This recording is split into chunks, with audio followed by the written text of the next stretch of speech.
Thank you very much. I just want to begin by agreeing wholeheartedly with John that the state of academic excellence in this country, or the lack of academic excellence, is very concerning, and this free speech issue that we've been discussing certainly plays a role in that, although there's a broader issue of falling standards and the decline of core curricula that also needs to be discussed outside of the free expression issue. Representative Kamek mentioned the need for ideas for what to do about it, and so a couple of thoughts along those lines of things that could be done. In general, ACTA has been working for years to try to convince institutions of higher education to reform themselves from within by showing them how important it is to their mission statements and to their stated goals to make some of these improvements. However, failing that, there are certain legislative remedies that could be looked at without violating any of the principles of academic freedom.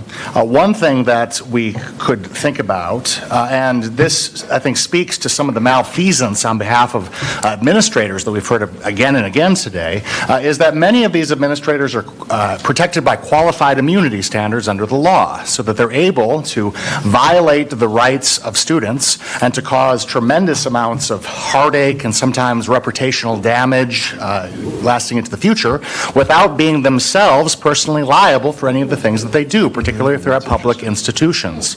And if there are more court cases that get decided on behalf of students, the more that happens, the more there's a record in the law that allows these qualified immunity standards to be overcome. And so private rights to action for students to be able to take their schools to court, to prevail in court, makes it harder and harder for these administrators to stand behind the shield of qualified immunity. And without that shield of qualified immunity, they might be a little bit less likely to violate people's rights so wantonly and cruelly in many cases. One other thing to be said about this is that even if colleges and universities don't always take the alumni and others as seriously as they should, their students, etc., they do take the accreditation process very seriously.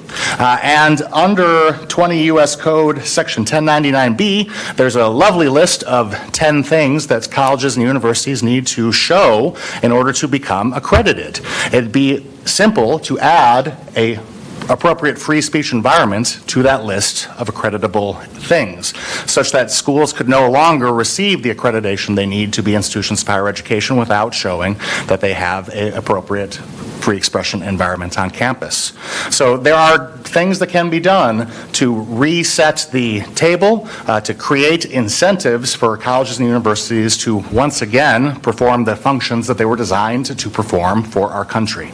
So thank you all again so much for having us here. That was excellent, Dr. Jackson. Dr. Fox and I are sitting here, and President Kamek, we're shaking our heads. We were not aware about that. But you hit them where it counts, and because they're not willingly, sadly enough, so tragically, sadly enough, they're not willing to do this on their own.